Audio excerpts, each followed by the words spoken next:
There you are.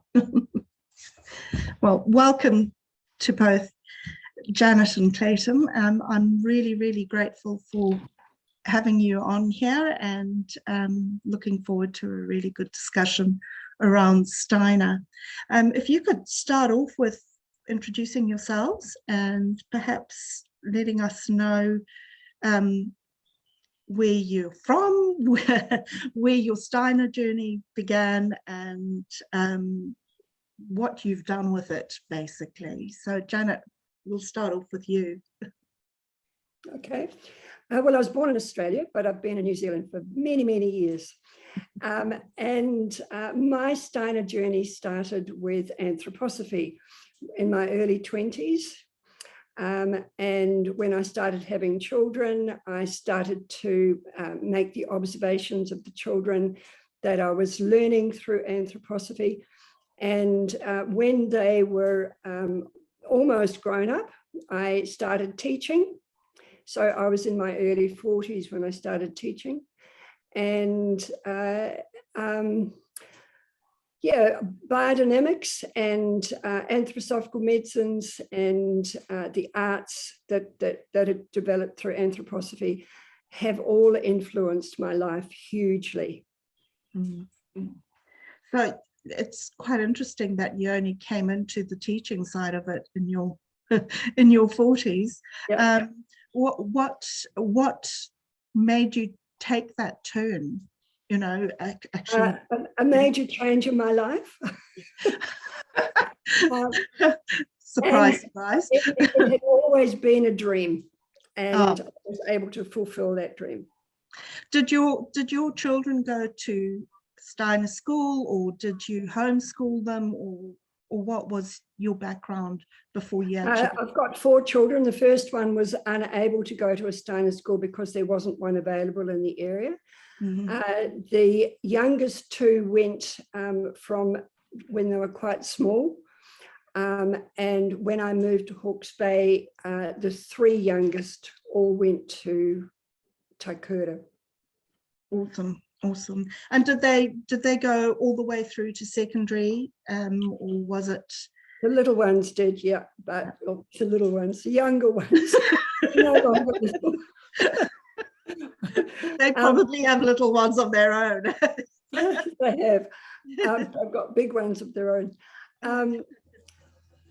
But my second child, a daughter, started in Taikura in class 10. Okay. So that's year 11. And how did she find that? Like a hand into a glove. She just loved it. The other way around is probably a little bit more difficult, I think. It can be in the early years because we start so slowly. Yes. But my experience has been that the schools that they go to from around about year 6 onwards are very happy to have them because they've learned how to learn and they enjoy learning. Awesome. For them, though, do they find that adapting to the mainstream system difficult, do you think, or not really? Not so easy. Yeah. Some, I must say, really love the stronger academic approach. Some of them really love that. Yeah, it's definitely horses for courses. And I think probably that whole, they build a lot of resilience in their earlier years in Steiner. That's our aim. Yes, so that's one of our aims anyway. Yes, so that's, I would say that would stand them in good stead to adapting to high school if they don't go to a Steiner high school. Also, thank you so much for your introduction. Clayton. Tēnā koe. Tēnā koe. Oh, you want to hear my background? Yes. How I got into education? Okay, so I grew up in Turanganui Akiwa in Gisborne, and I was I suppose a long-haired surfy boy from living out at the coast. I spent the last couple of summers actually of my school years with a couple of mates living in plywood caravans, you know, down the beach while still going to school. But I had the great privilege of a group of artists taking me under their wing when I was 16, 17. And this group of artists actually, some of them were anthroposophists, and they, it was a printmaking group, and as we're once a month doing our prints, you know, they would talk about Steiner philosophy, and they invited me to their study groups. And then when I was 18, I trotted off to Teachers College in those days in Palmerston North, and I met up with a couple of people who were saving. Oh, and then I sort of actually dropped out of Teachers College and started working for the Manawatu Art Gallery. And a couple of people who I came across at the art gallery were working there and saving money to go to the first course at Taruna College in Havelock North, the first course in 1982 of the teaching course. And I think it was through them I visited the teaching course because I still wanted to be a teacher, and ended up going to Taruna College, and then from there went and worked at Hohepa homeschool at Paraiti, and then became a kindergarten teacher, started a kindergarten teacher in Gisborne.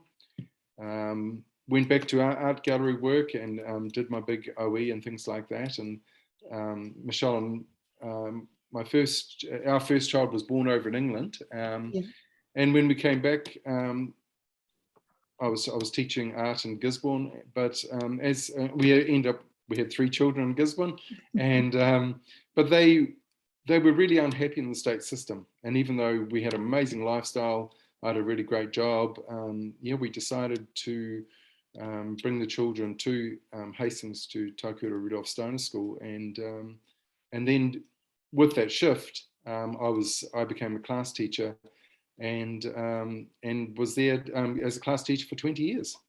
Yeah. Wow. So I mean, quickly, that's sort of been my journey in Steiner education. Yeah. Awesome. So if and both of you can chime in here. Could you give a brief summary about what Steiner is about, possibly in 5 or less main points? Okay. Yep. Okay. Well, look, it's not what we teach.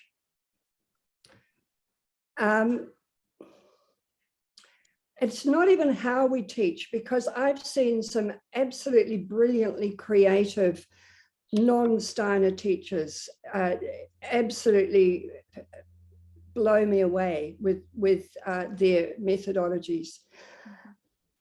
But it's why we teach what we teach, and when we teach what we teach, and why we teach when we do.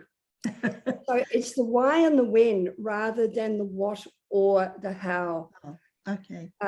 That's a main difference. Do you want to comment on that, Clayton? Oh no, I totally agree, Janet. I really think it's the Steiner and Steiner education's real understanding of the developmental stages of the children, and the rightness for bringing different things from the curriculum to meet those developmental stages. So it comes from a real understanding of the child. And I think more and more, young parents are coming to me and saying, asking this question, what is a 3-year-old? What is a 5-year-old? What are they asking of us? And I think this real strength in Steiner education is this real understanding of this unfolding child and what they need at different times. Yeah. Another point that I'd like to make is, if you watch, and you will have, being a play centre mum, if you watch a 3 and 4 and 5-year-old child play, they learn instinctively through movement, music, singing, the arts, all the arts. They draw, they dance, They love to hear stories and tell stories. Yeah. They love to do craft. They mimic a lot. They role model, the role play. And they love to get into nature.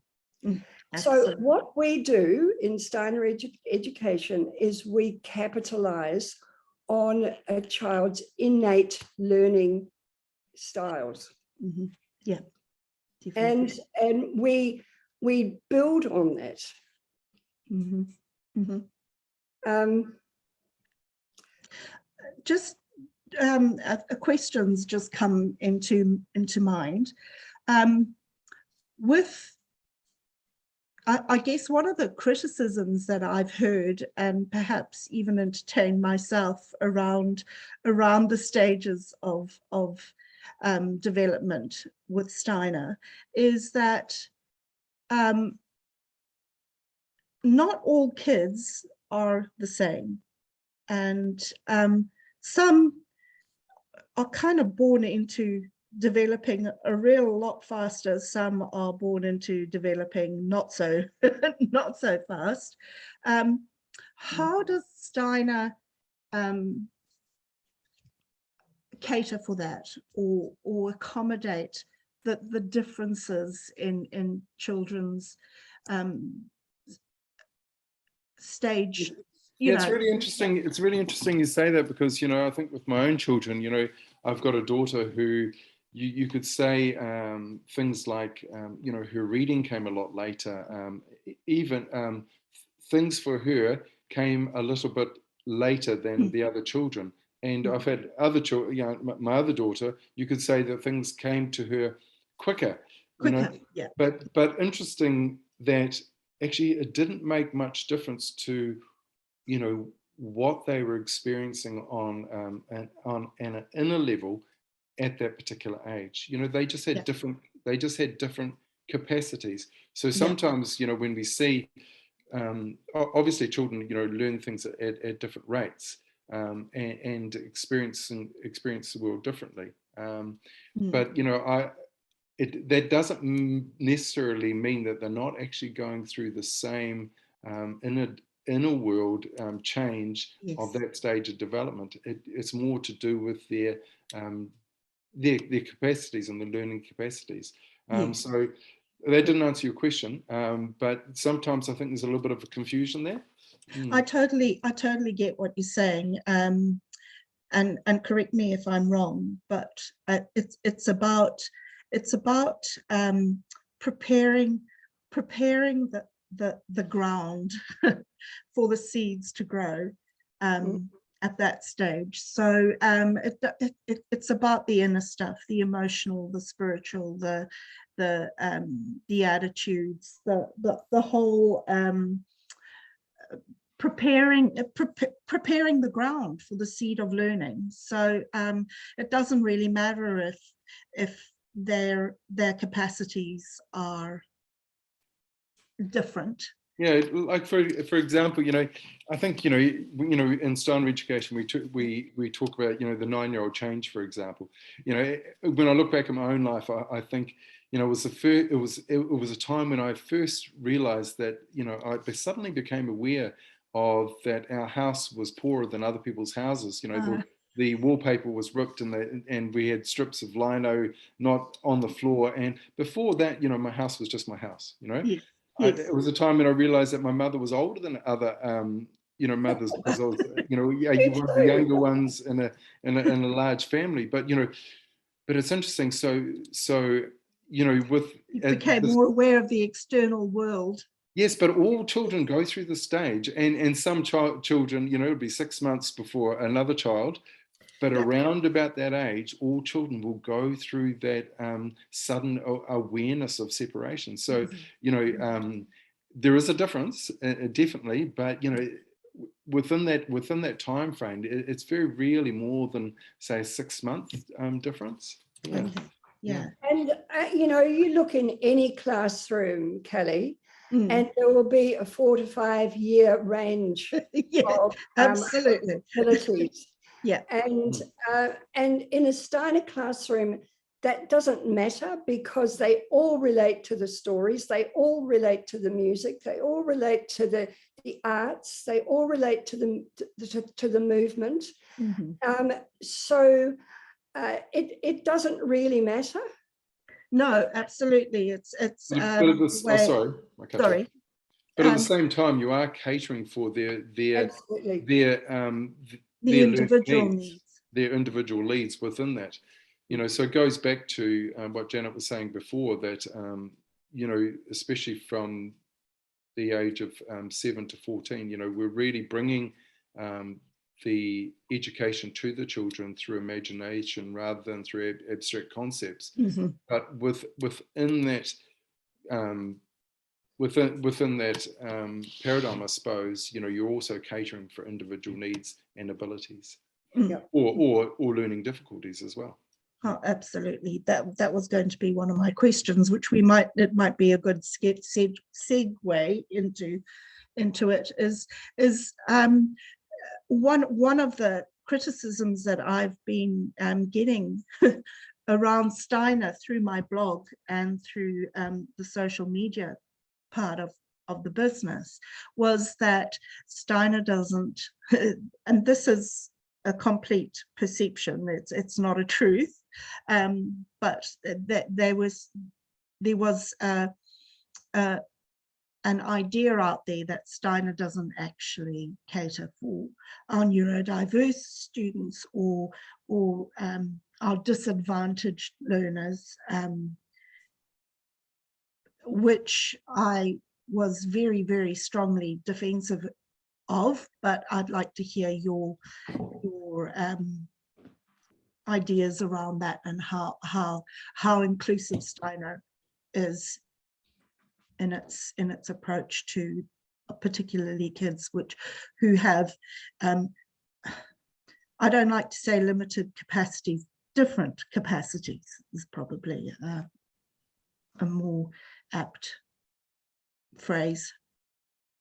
Yeah, as Janet was saying, I think in any one class you've got children, you know, with a huge variety of learning styles, learning needs, and capacities and abilities. And in any school and any education, you're obviously going to be catering for those children. Yeah. I think what's probably unique to Steiner education is their therapeutic part of most Steiner schools. So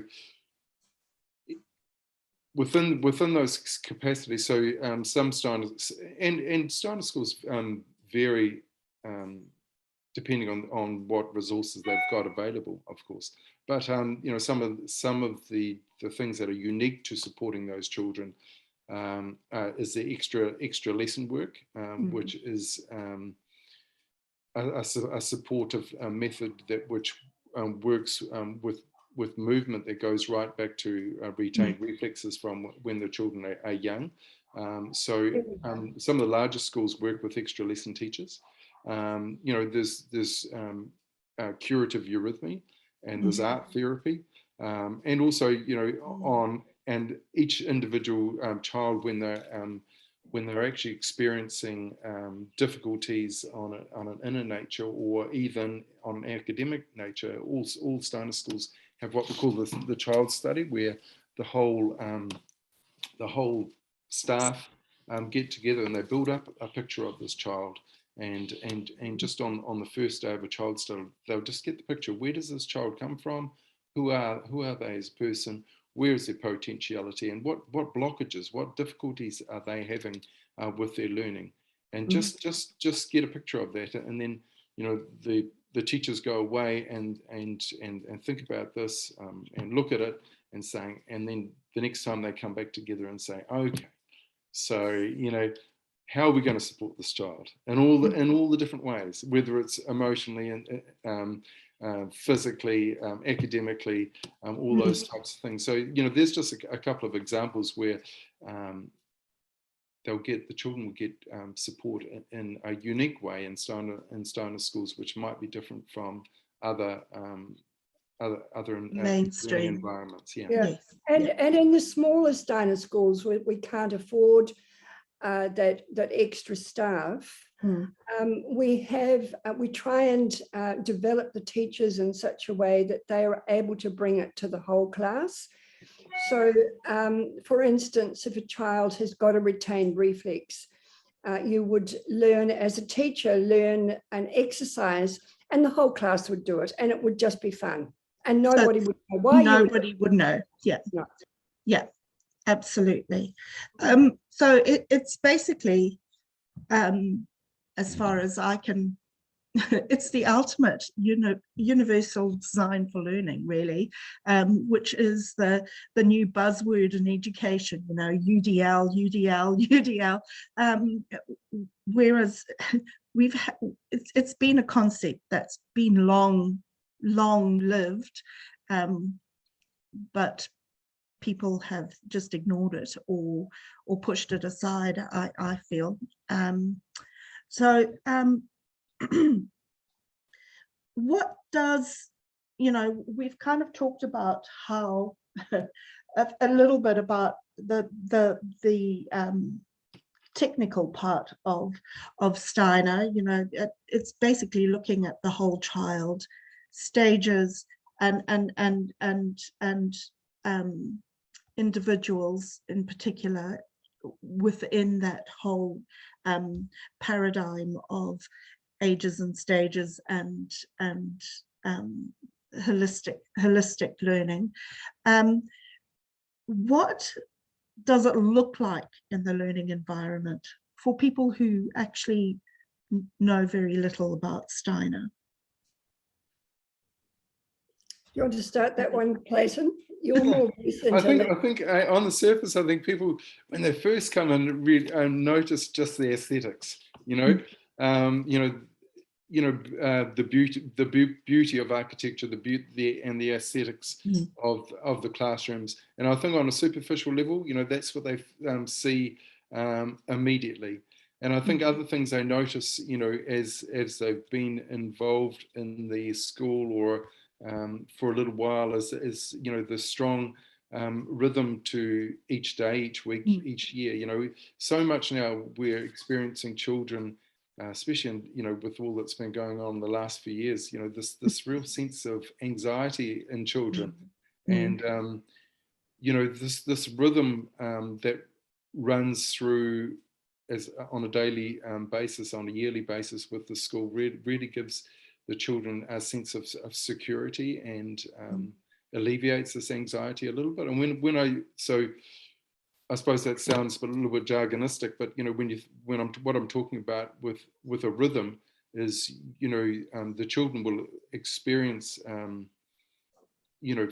for instance, seasonal festivals. The day will often start with a verse and often start with the morning circle time activity where the children are working with their bodies, and in the younger classes, things like circle games and finger games and things like that. And as they go forth, say, just trying to think, as a 10-year-old child, they might be, or 11-year-old child experiencing marching as a Roman soldier or something like that. But and then the main lesson for the day will often go to morning tea, and then more subject lessons and more practical activities in the afternoon. But and then on a yearly basis, as I said, experiencing the festivals and milestones and things like that, and also those initiation rights. Like the children who've been in the school will see older children at different classes doing these different things, and they're looking forward to getting to that age and stage where they can do that. So there's this sense of anticipation, but also the sense of waiting. So that's another thing. So you've got this beauty and create environment with obviously natural materials and things like that. But another thing they notice is this rhythm that permeates right through Steiner education, especially in those years up until 14. Yeah. So there's just a couple of things which they notice immediately on the surface. Yeah. Yeah. which emulates life, doesn't it? That rhythm of breathing, the rhythm of the cycles of the seasons, and basically that's life, rhythm. So it is rhythm of life. I know I had a boy in my class who was quite high on the Asperger's spectrum, and he left to go to the local, it was another integrated school, but it had older classes. So, and they found him very, very difficult to manage. So a couple of the teachers asked if they could come and observe in my classroom to see what I was doing differently. And afterwards they said, I can see why he did so well in your class. And I said, why? And it's exactly what Clayton was mentioning, but they called it structure. It's and you know, there's a misconception that Steiner education is free for all. And exactly. certainly not. It's very structured, but in a very soft way. And speaking of soft, that's the other thing that our children learn, is the soft skills of life. Yes. Yes. And it's not just the academic skills, it's the soft skills that will see them through the whole of their lives. Absolutely. And all this new, you know, this 21st century skills and are all about the soft skills, which is a bit of an indictment on our mainstream system when we, no worries. It's a bit of an indictment on our mainstream schools in that they're now saying, oh, we need to teach these soft skills. Well, why haven't they been taught all this time? Yeah. We don't actively teach them. They learn them through the way we teach and the way we are. Absolutely. So it's and I think just, you know, that was actually great that your phone went off then, Janet, because, you know, I was just listening on the national radio yesterday, you know, and quite often you're hearing educationalists speak on the national radio and in the mainstream environment saying things like, you know, the damage that children exposure to technology from, you know, in those younger years, you know, so, you know, when you go into a contemporary classroom in the mainstream system at the moment, you know, almost without exception, you've got this huge emphasis on technology, children working on laptops, etc., etc. You know, so that's something that you'll notice straight away in a Steiner school, actually. So until the age of 14, you know, there is no use of you know, laptops, so and things like that in the children's education. So the education is being brought to the children through, you know, direct contact, human contact, human contact and relationship. And you know, in Steiner schools, often more often than not, you know, the children will have the same teacher for a number of years, if not their whole primary school years. So that strong relationship between the teacher and the child is something also that is seen directly when you go into a Steiner school. Yeah. And it's an awesome experience for the teacher as well.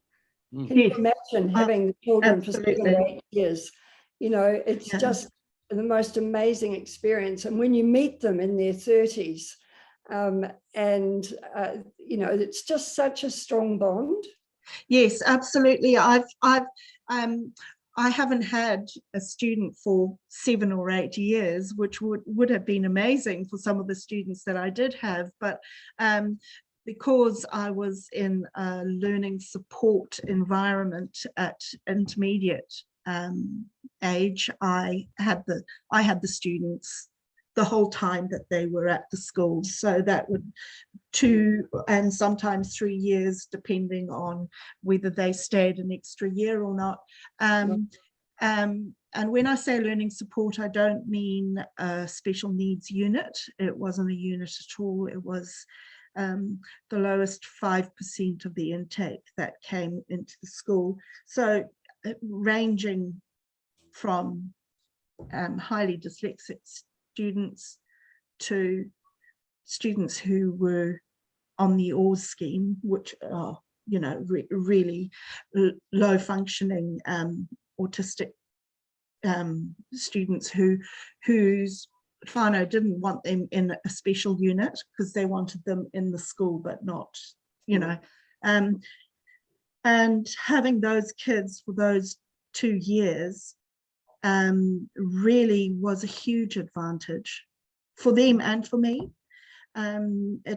It makes for that family, that whānau feel and that love, and I'm still in touch with many of my past students who march their children to me and say, oh look what I've made, you know, and it is a remarkable thing. So I'm fully for that whole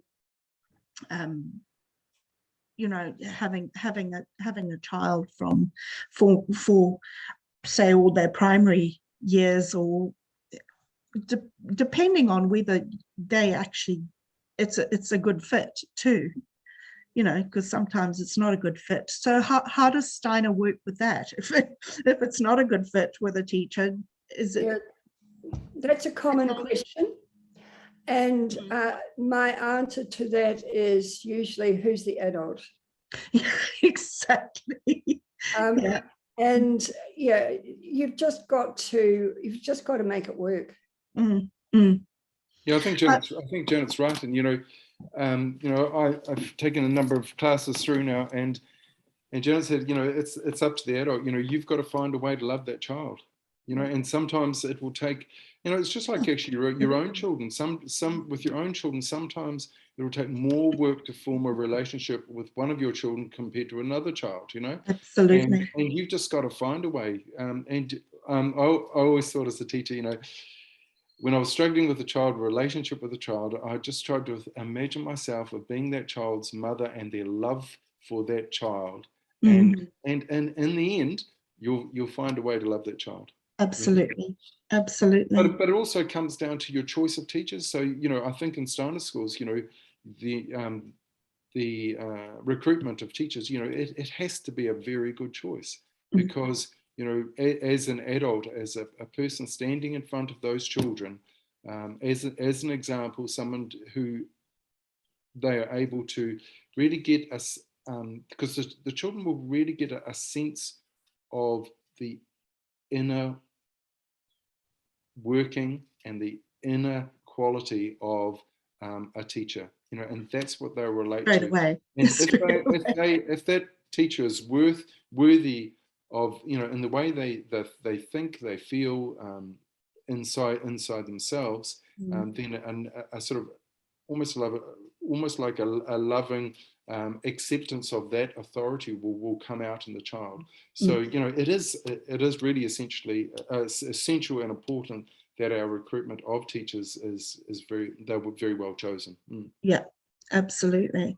I would say that for the whole education sector. Absolutely. Absolutely. No, you mentioned earlier, Kelly, that you regard it as a service. Yes. And that's really what we want of our teachers. It's a service. Yeah, I think I probably coulda, shoulda, woulda been a Steiner teacher. My philosophies are very, very aligned with the Steiner philosophies, and my classroom is very, very aligned with the Steiner classroom. But I was destined for mainstream, and perhaps I'd like to think that I was an island, an island in the storm of mainstream education for those students that I managed to, you know, that I had the privilege of working with.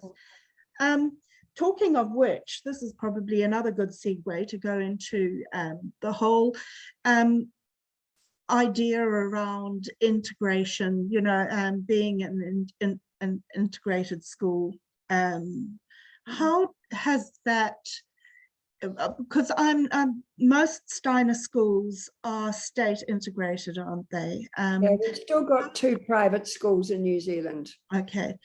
But how do you feel that has influenced how those particular Steiner schools work and are? And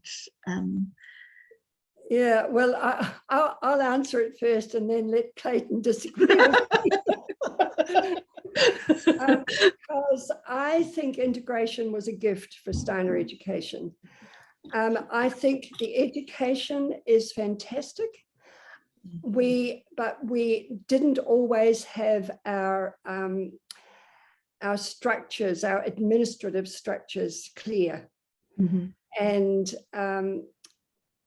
and I think integration has brought that as a gift. Okay. However, on the other side, integration has, I've just recently been involved in the integration, in the new integration of one of our schools. And it has created some social difficulties within the community. And I was also involved in another school through the integration process, and I saw that happen there as well. So it does require a bit of a paradigm shift for the community to understand that integration has changed the school. Mm. Yeah, and I'm being devil's advocate at this stage.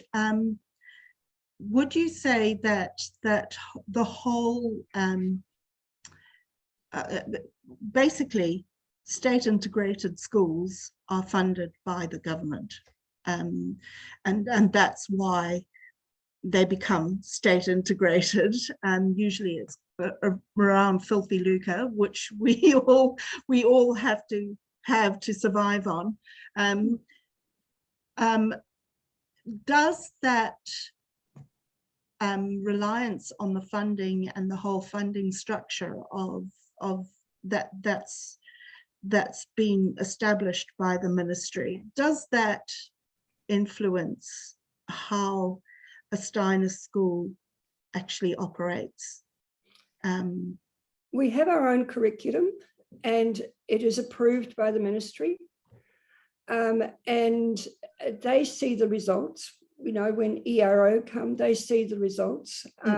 So I don't think it has had a negative impact on what we teach. We've had to work quite strongly with the ministry at times to negotiate different terms, especially around digital technology. Yes. But you know, as we explain to them, we teach binary codes right from year 4 when we teach them knitting. Mm-hmm. Yes. Yeah. So you know, and music. and music, and it's not as if they're not getting a pre-education towards that. What would you think, Clayton, about I think, you know, there's a certain amount of freedom within the New Zealand state curriculum that, you know, when you look at it, still allows Steiner schools to teach their curriculum as they would like to teach it. I think the great things about the Steiner schools becoming state integrated is, you know, the accountability was really good, and you know, it means academically that, you know, all the, you know, there was accountability there to make sure that children were learning all the academic stages as they needed to learn them. You know, I think it was a great to come into the schools because, you know, the older teachers who taught over 30 years ago were talking about they had to administer the schools themselves, and it meant very late meetings and all those types of things. You know, it was a real stretch on parental resources, financially, but also time just to keep their buildings up to scratch, all those types of things. the negative side to that is that, you know, this amazing community spirit that comes out of having to really pioneer and work together to make things happen, you know. So, you know, there is that flip side to it, where now, you know, you've got this much more, you know, added experience of children, of parents, you know, dropping their children off at the gate and still being engaged totally in the education, but not to the same extent that it used to happen in pre-integration days, you know. I think it does, you know, even though educators are saying things like, you know, New Zealand's one of the few countries that still send their children off to school at 5 years old.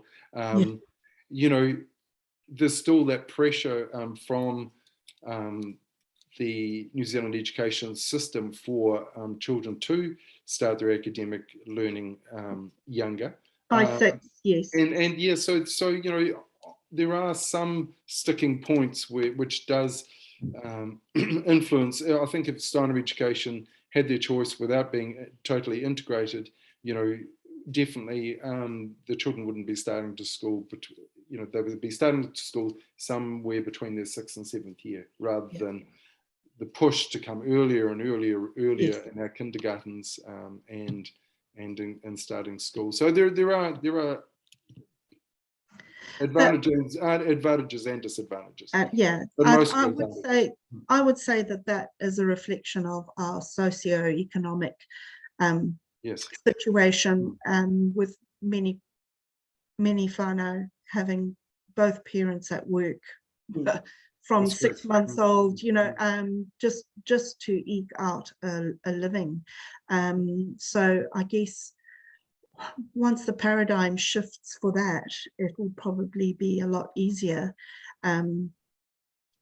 to become more Steiner within an integrated system, I guess. But we also have negotiated with the ministry that we keep 6-year-olds within a kindergarten program, so they're still very much in a play-based program. Yes, and many the whole trend at the moment is going for play-based learning in the first 2 years of school. Anyway. Yeah, but our play-based learning and their play-based learning is different. Play-based learning, there's still a big difference between them. We don't ask a child, for instance, why they're doing something. No. And there lies my not skepticism about the integration, but how I find it a little bit difficult to add it up, is that the whole kaupapa of mainstream education is almost diametrically opposed to the Steiner kaupapa, and it must influence how a school operates to some degree, but by the sounds of it, it hasn't actually changed very much for most schools. No. Well, my experience is that it hasn't. It's given us more structure. Yeah. And that was needed. Yes. Yeah, I am a fan of integration, I must say. Okay. Good. I would agree. I would say there's a lot more advantages than disadvantages. Yeah. And it's also the way you look at it. Kelly, I'm going to have to go soon because I've got a meeting in Wellington at 11. Gosh, is that the time already? Your last question was what we would like to see if there was a huge shift in Yes. in ministry educational models. What would we like to see? And one of them is what we've just spoken about, a much slower start to formal learning. Okay. Give the children the chance to relax into the learning environment. Absolutely. The next one is teaching through the arts. That doesn't mean teaching art. It No. means teaching through the arts. Yes. And one of the things that Steiner brought to us was a knowledge of the senses. Now, he identified not 5, but 12 senses, and they are attached to the developmental stages of the children. So an understanding of how those senses are developing and how they affect the teaching and learning. And teaching teachers how to really observe children. Yes. And to ask the question, what are these children asking of us? I like the continuity of care. Yes. And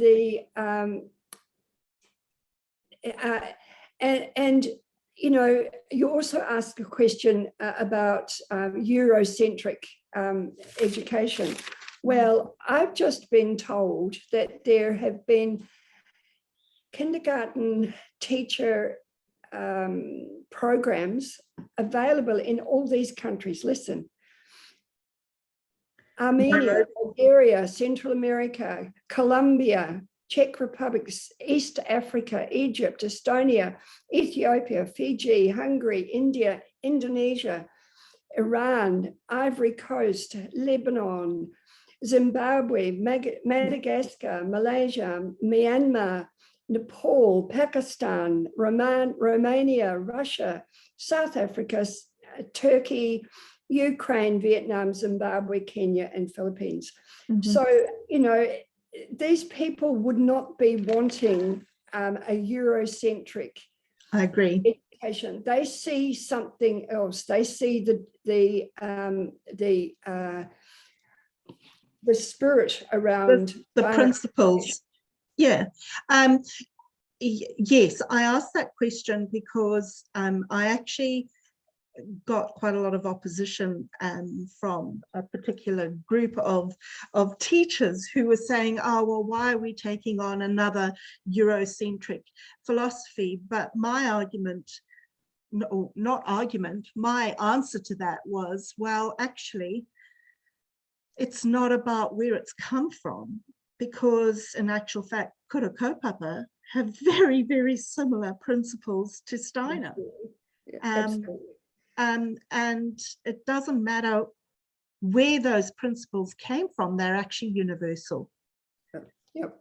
Have you got any more to add to that, Clayton? I'm sorry to rush, but I no, absolutely fine. Oh no, I can really understand, you know, the picture that, you know, even on a surface level, if you looked at Steiner education 20 or 30 years ago, you could say, yes, this is a very Eurocentric style of education, right through to the imagery. You know, if you went to into a class 1 class, for example, 30 years ago, you know, you had all the finger games and songs and rhymes and rhythm, you know, and the poetry, you know, it was still based on things like squirrels and foxes and, you know, even to that level, you know, and I think quite often a picture that people have out in the community is an old picture. You know, I think, you know, New Zealand education system's catching up in a lot of ways, because in many Steiner schools, you know, Matauranga Māori, Te Ao Māori, Te Reo Māori has been, you know, taught. The history of Aotearoa had been taught in Steiner schools for many years, you know, and, you know, as an example. So I think sometimes the people's picture of the Eurocentric nature of Steiner education is an old one. And I think when people first start in Steiner education, even in pioneering schools, sometimes they pick up the model that's been done before, you know, but I think what I'm seeing now in Steiner education is a real picking up and looking at the indications of Steiner, looking at the reasons why we teach certain things at certain times, developmental stages we're talking about before, and then looking at it in a context of Aotearoa, a context of, you know, we are an island, a Pacific island, and how can we do those same things with a real picture from Aotearoa. And I think, you know, we're working, I think most schools are working very strongly and actively in that space. To me, sometimes it is an old model and an old picture that people have, but I can totally understand where that picture comes from. Yeah, absolutely, as can I. But definitely need to dispel the misconceptions that it's not responsive and that it's not adaptive as well as a philosophy, because in actual fact it's the principles that are adhered to, not the culture as such, if that makes sense.